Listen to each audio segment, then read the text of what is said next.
আওয়ামী লীগ থাকলে বিএনপির অস্তিত্ব থাকবে, আওয়ামী লীগ না থাকলে বিএনপির অস্তিত্ব থাকবে না, এটা বিএনপির বোঝা উচিত। এটা গণতান্ত্রিক ধারা আমরা নিয়ে আসতে চাচ্ছিলাম। 2009 সাল থেকে 2024 সাল পর্যন্ত বাংলাদেশে গণতান্ত্রিক ধারা অব্যাহত ছিল, কিন্তু ইউনূস ক্ষমতা এসেছে সম্পূর্ণ অগণতান্ত্রিক।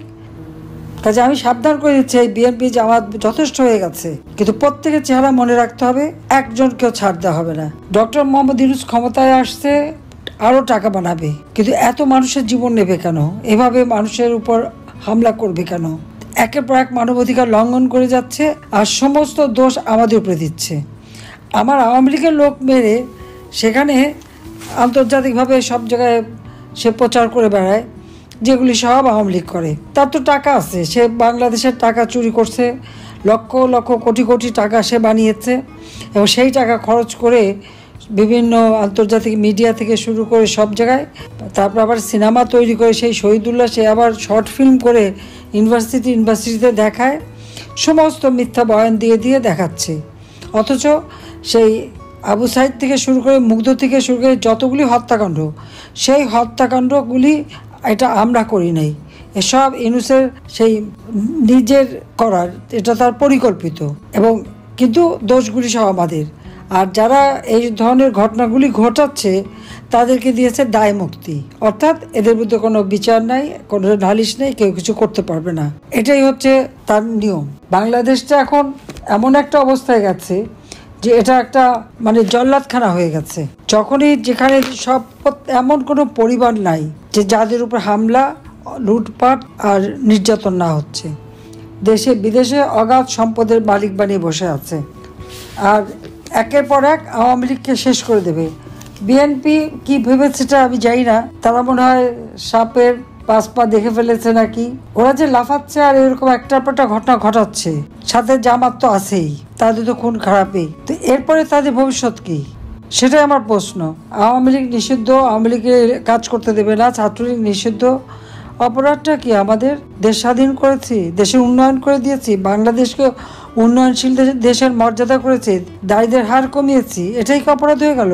দারিদ্রের হার কমিয়ে ফেলা থেকে ইউনূসের ক্ষুদ্র ঋণের ব্যবসা সীমিত হয়ে যাবে? সেজন্য আবার দারিদ্রের হার বাড়ালো, মানুষের মাথাপিছু আয় কমে যাচ্ছে, সমস্ত জিনিসপত্রের দাম বেড়ে গেছে, চাল ডাল তেল লবণ তরি তরকারি মাছ মাংস সব কিছুর দাম বেড়েছে, আর দাম কমে গেছে শুধু সাধারণ মানুষের। লাশ ফেলবে, কারণ লাশ ফেলে সরকারে আসা। 2024 সালের 15 জুলাই থেকে লাশ ফেলতে শুরু করেছে ইউনূস, তার মেটিকুলাস ডিজাইনের অংশ। এবং সত্য কথা তো বেরিয়ে যায়, তো রাখতে পারে না। ইউনূসের এক সমন্বয়ক এনসিপি পার্টির নেতা আমার বিরুদ্ধে সাক্ষী দিতে যেয়ে বলে দিয়েছে 4 আগস্টে নাকি ইউনূসকে সরকার গঠন করতে বলে দিয়েছিল। জনগণের ভোটে নির্বাচিত সরকার প্রধান আমি, সেই ক্ষমতায় থাকতে আর একজনকে এইভাবে সরকার গঠন করতে অনুরোধ করা কি কারণে? সংবিধান লঙ্ঘন করা, স্বাধীনতা সার্বভৌমত্ব লঙ্ঘন করা।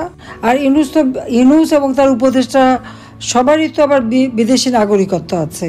যে কটা উপদেষ্টা নিয়ে এসছে তার বোধহয় 60% তো বিদেশি নাগরিক।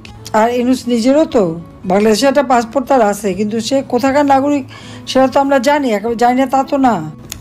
যত টাকা সব বিদেশেই তার বিনিয়োগ, বাংলাদেশে না। বাংলাদেশে মানুষের জন্য কখনো কিছু করবে না। আর সেই লোকটা শ্রমিকের অর্থ আত্মসাৎকারী, দণ্ডিত একটা মানুষ, সাজাপ্রাপ্ত শ্রমিক আদালতে। তার বিরুদ্ধে 6টা মামলা ছিল দুদকের, সব বাতিল। ট্যাক্স ফাঁকি দেওয়ার মামলা 6 আগস্ট যেটা রায় হওয়ার কথা, সব মামলা প্রত্যাহার করে নিয়েছে। কোনো নিয়ম নাই, আইন নাই, আদালত নাই, কিচ্ছু নাই। সব জায়গায় দলীয়করণ, নির্বাচন কমিশন, দুর্নীতি দমন কমিশন, পাবলিক সার্ভিস কমিশন, উচ্চ আদালত, সব কিছুতে তাদেরকে সব এই জঙ্গির ভয় দিয়ে সব পদত্যাগ করানো এবং সেখানে দলীয় লোক বসানো। বেশিরভাগই জামাতের লোকরা বিভিন্ন জায়গায় বসে আছে, আর বিএনপি হলো লুটপাটে ব্যস্ত, আর আওয়ামী লীগ নিধনে ব্যস্ত। তা আওয়ামী লীগ থাকলে বিএনপির অস্তিত্ব থাকবে, আওয়ামী লীগ না থাকলে বিএনপির অস্তিত্ব থাকবে না, এটা বিএনপির বোঝা উচিত। এটা গণতান্ত্রিক ধারা আমরা নিয়ে আসতে চাচ্ছিলাম। 2009 সাল থেকে 2024 সাল পর্যন্ত বাংলাদেশে গণতান্ত্রিক ধারা অব্যাহত ছিল, কিন্তু ইউনূস ক্ষমতা এসেছে সম্পূর্ণ অগণতান্ত্রিক, অবৈধভাবে, সংবিধান লঙ্ঘন করে এবং ধাপ্পাবাজি দিয়ে। সেই হাইকোর্টের যে মতামতের কথা বলা সেটাও মিথ্যাচার, আমার পদত্যাগের ছবি সেটাও মিথ্যা, আমি যে চিঠি লিখছি সেটাও মিথ্যা, সব ভুয়া, সমস্ত ভুয়া ঘটনা তথ্য দিয়ে ক্ষমতা দখল করে এখন আওয়ামী লীগ নেতাকর্মী হত্যায় যজ্ঞে নেমে গেছে। ইউনূসের কি, তার তো বিদেশি আর উপদেষ্টারা তো ভাগবে, তো যারা দেশে আছে তারা কোথায় যাবে? এই জঙ্গি সন্ত্রাসীরা যাবে কোথায়? এদের বিচার একদিন হবে।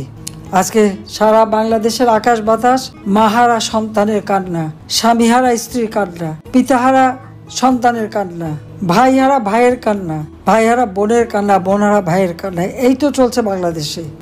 আর কত মানুষ কষ্ট পাবে? আমি দেশবাসীকে বলবো যে সবাই যেভাবে আছেন রুখে দাঁড়ান, সবাইকে প্রতিবাদ করতে হবে, সবাইকে এক হতে হবে, তাহলে এই দুঃশাসন থেকে আপনারা মুক্তি পাবেন। আমি আছি আপনাদের পাশে, আমি থাকবো। আমিও তো বাবা মা ভাই সব হারিয়েছি। আমার একটা বোন 5 আগস্ট আমাদের 2 বোনকেও হত্যা করার চক্রান্ত করেছিল, ষড়যন্ত্র করেছিল, কিন্তু আল্লাহ বাঁচিয়ে দিয়েছে। প্রতিবারই এভাবে আমি বেঁচে যাই। আমার বিরুদ্ধে সাক্ষী দেওয়ানোর জন্য সেই major general Zia, police officer, পুলিশের আইজিপি মামুন থেকে শুরু করে জনে জনে লোকদেরকে সাজা দিচ্ছে, অত্যাচার করছে, নির্যাতন করছে, আমার বিরুদ্ধে সাক্ষী দেওয়াবে। আর সাক্ষী দেওয়া তো লাগে না, আবু সাইদের বাবাই তো সাক্ষী দিয়ে গেছে। আমি তো আবু সাইদকে হত্যা করি নাই, হত্যা করিয়েছে ডক্টর মোহাম্মদ ইউনূস তার মেটিকুলাস ডিজাইনের অংশ হিসেবে, মাস্টার মাইন্ড দ্বারা। এই জন্যই তো তার বাবাকে সাক্ষী দেওয়ার জন্য যতই শিখিয়ে পড়ে আনে, সে কি বলেছে, আবু সাইদের মাথায় গুলি লেগেছে। আর সারা দুনিয়া দেখেছে আবু সাইদ বুক পেতে দিয়ে গুলি নিয়েছে। তার ডেড বডিতে, যদি পুরো ডেড বডিটা লক্ষ্য করবেন দেখবেন সে রাবার বুলেটে সমস্ত শরীর ঝাঁঝরা হয়ে আছে, কিন্তু কোনো মেটাল বুলেট কিন্তু সেখানে নাই।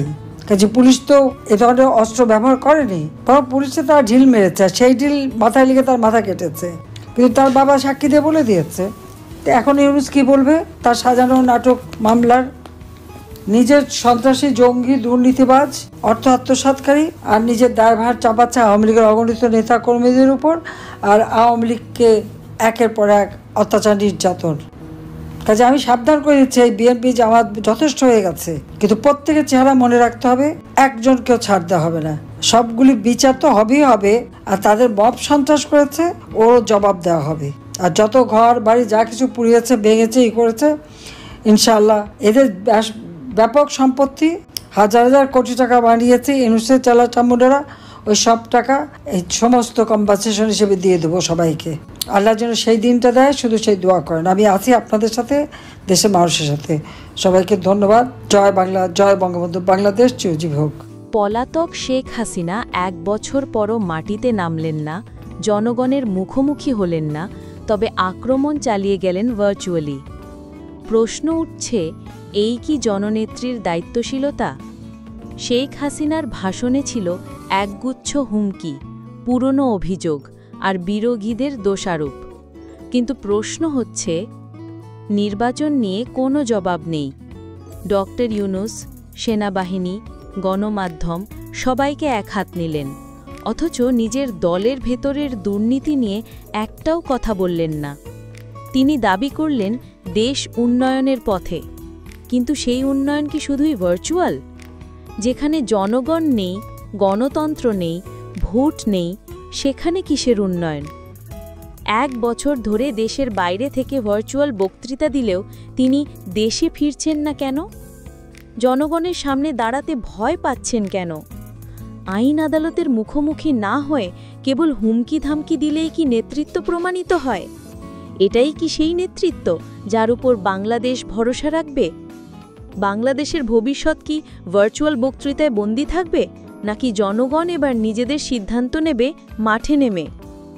আপনার মতে শেখ হাসিনার ভার্চুয়াল বক্তব্য কি বাস্তব রাজনৈতিক দায় এড়ানোর চেষ্টা, নাকি কৌশলগত পাল্টা আক্রমণ? তো আজকে এই পর্যন্তই, কিন্তু প্রশ্নগুলো এখানেই শেষ নয়। এই দেশ, এই রাজনীতি, এটা আমাদের সবার। আপনি, আমি, আমরা সবাই মিলে গড়ে তুলব সচেতনতার একটা মঞ্চ। আপনার ভাবনা, আপনার চিন্তা এবং আপনার মতামত আমাদের দরকার। তাই কমেন্টে লিখে জানান এই মুহূর্তে আপনি কি ভাবছেন এবং আপনি কোন দিকে তাকাচ্ছেন। রিপাবলিক অ্যান্ড পলিটিক্স কেবল খবর বা বক্তব্যের জায়গা নয়, এটা একটা ভিন্ন মতের প্ল্যাটফর্ম। এখানে প্রশ্ন করার সাহস আছে, সত্যের পেছনে ছুটে চলার স্পর্ধা আছে। চ্যানেলটি ভালো লাগলে অবশ্যই সাবস্ক্রাইব করে পাশে থাকুন, কারণ একটা ক্লিকেই হতে পারে হাজারো অন্ধকার ভেদ করে আলো খোঁজা শুরু। ফিরছি পরের পর্বে আরও খোলামেলা বিশ্লেষণ নিয়ে। সে পর্যন্ত সবাই ভালো থাকুন, সুস্থ থাকুন। আল্লাহ হাফেজ।